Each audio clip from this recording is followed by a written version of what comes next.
JP Nadda ji इस वक्त एक प्रेस कॉन्फ्रेंस कर रहे हैं। जफर इस्लाम साहब सुन लेते हैं क्या कह रहे हैं नड्डा जी।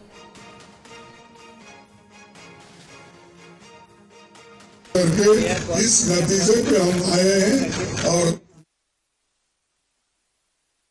उन्होंने इस लोकतंत्र को सफल बनाने में अपना योगदान किया है।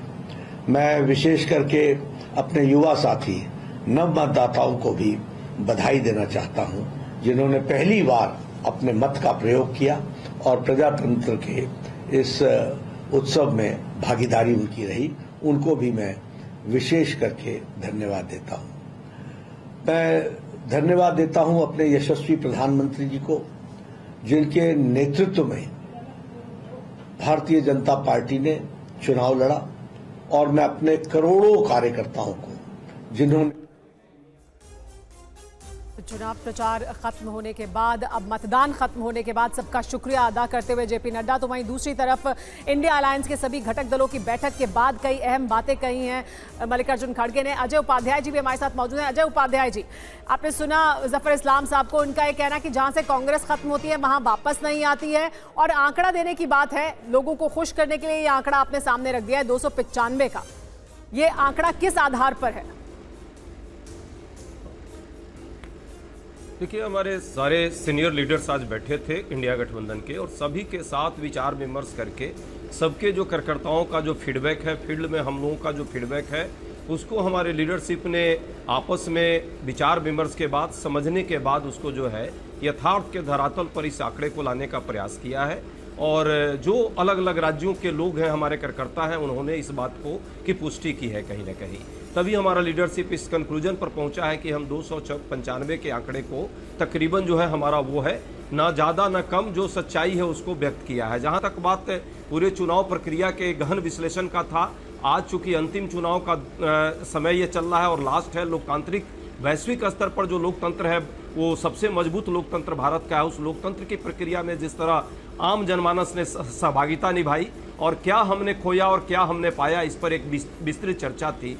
निश्चित तौर पे जिस तरह हमने मुद्दों पर राजनीति करने का प्रयास किया और सत्ता पक्ष को भी उस पर लाने का प्रयास बार बार करते रहे, हालांकि वो भटकाने का प्रयास करते रहे, कभी मंगलसूत्र, कभी मुद्रा, कभी अंत में महात्मा गांधी पर भी उन्होंने, राष्ट्रपिता पर भी कीचड़ उछाड़ने का काम किया, फिर भी हमने जो है लोकतांत्रिक मर्यादा का ध्यान रखा और लोकतंत्र में प्रक्रिया, प्रतिष्ठा और मर्यादा और परंपरा जो होती है उसको पूरी तरह से आगे लाने का काम किया है विपक्ष ने।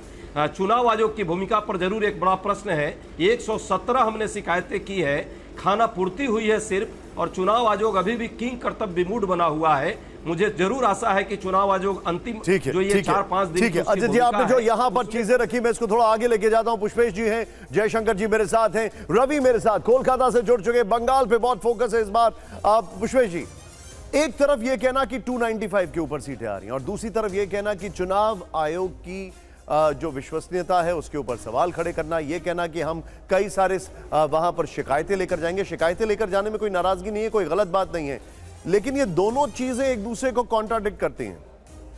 नहीं निशांत भाई, मुझे बिल्कुल नहीं लगता कि इनमें कोई विरोधाभास है, क्योंकि जो भी दावे वो कांग्रेस पार्टी अपने रिजल्ट्स के बारे में करना चाहती है वो अपनी जगह पर है, मगर जहाँ तक भारत के चुनाव आयोग की बात है, उसका आचरण निश्चित रूप से ऐसा रहा है इस पूरे चुनाव में। जो किंग कर्तव्य विमूढ़ कहना शायद उसके लिए बहुत सौम्य शब्द है। मेरे ख्याल में जानबूझकर लापरवाही, लाचारी और एक तरह की मतलब रीढ़ का अभाव निरंतर उसमें नज़र आया है। और वो ये अपना जो भी व्याख्या करती है कि वो वोटर संख्या कैसे बढ़ी, क्यों बढ़ी, क्या बढ़ा, और जिस तरह से वो नोटिस भेजती है उसमें जो दोहरे मानदंड अपनाती है, उसको देखते हुए मुझे लगता है कि कांग्रेस पार्टी जीते हारे छोड़ी अलग बात है, मगर सभी को एक असंतोष, भारत के आम नागरिक को असंतोष भारत के निर्वाचन आयोग से रहा है इस चुनाव। जी, जयशंकर जी भी हमारे साथ हैं। जयशंकर जी, इतनी एकता जो आज देखने को मिली, उसके बाद संख्या कभी उन्होंने आंकड़ा एक सामने रख दिया कि 295 सीटें हमें मिलने वाली हैं। इतनी एकता हमें जब शुरुआत हुई थी इस चुनाव प्रचार की तो देखने को नहीं मिली थी इंडिया गठबंधन की। इस वक्त सभी लोग मौजूद भी थे, सभी लोग एक मंच पर भी दिखाई दे रहे थे, एक साथ पर भी दिखाई दे रहे थे, तो क्या है ये, उनको कोई उम्मीद बंधी हुई है वाकई? क्या इस वजह से ये एक साथ आए हैं, या इतने दिनों तक साथ काम करते करते आखिरकार ये इकट्ठा हो पाए, चाहे भले ही आखिरी दिन सही? चुनाव अभियान के दौरान चरण दर चरण जब मतदान हो रहे थे तो इंडिया अलायंस के घटक दलों में काफ़ी एक पॉलिटिकल केमिस्ट्री दिखाई दी, जो पहले नहीं दिखाई देती थी। कई बार लगता था कि एक दूसरे के बहुत ही विरुद्ध हैं लोग, खिलाफ हैं लोग, बात करते थे। लेकिन चुनाव अभियान के दौरान जिस तरह से राहुल गांधी, अखिलेश यादव एक साथ मंच शेयर कर रहे थे, प्रियंका गांधी और डिम्पल यादव एक साथ कर रही थी, तेजस्वी यादव, मुकेश सहनी और अरविंद केजरीवाल, फिर राहुल गांधी या अखिलेश यादव, ये सब लोग मिलकर के जिस तरह से कैंपेन कर रहे थे, तो उसमें एक पॉलिटिकल केमिस्ट्री दिख रही थी।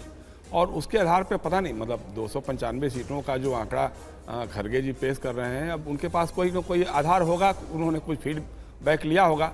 वैसे ही जैसे भाजपा के लोग 400 पार के नारे देते हैं, तो उनके पास भी कोई ना कोई एक आधार होगा, कोई उनका भी अपना सूचना तंत्र है, सरकारी तंत्र है, खुफिया तंत्र है, सबसे पता कर रहे होंगे। और जहाँ तक चुनाव आयोग की बात है, मैं पुष्पेश जी की बातों से एकदम सहमत हूँ कि इस बार चुनाव आयोग तटस्थ तो कम से कम नहीं दिखा है, स्वतंत्र भी नहीं दिखा है। अब उसको इस बात का जवाब आज नहीं तो कल देना पड़ेगा कि भाई पहले चरण के मतदान के परसेंटेज को आप 11 दिन बाद क्यों बता रहे हैं, और उसके बाद को 2-2 दिन में बता दे रहे हैं। तो 11 दिन आपने क्यों लिया, वो भी तब जब अपोजिशन ने ऑब्जेक्शन किया और कहा कि आपने क्यों नहीं बताया, और उसमें अचानक जो 5% बढ़ गया, कैसे बढ़ गया ये हो सकता है जी। कोई चुनाव आयोग की तरफ से तो उसको लेकर भी जवाब दिया गया था। हाँ, ये जरूर है कि उसके बाद और सवाल पूछे गए, लेकिन उनकी तरफ से जवाब उस बात को लेकर भी दिया गया कि क्यों देरी हुई और फिर आगे क्यों तेजी से आना शुरू हुआ, और उसको लेकर क्या जो उन्होंने कहा कि विपक्ष को सवाल नहीं उठाना चाहिए, ये उनकी तरफ से सफाई जरूर दी गई थी। लेकिन बड़ा सवाल यह है कि मुद्दे क्या हावी रहे हैं, कौन से मुद्दे इस चुनाव में सबसे ज्यादा हावी रहे हैं, कौन से मुद्दे प्रभावित कर रहे हैं इस चुनाव को। हमारा एग्जिट पोल का नतीजा बहुत जल्द आपके सामने आने वाला है।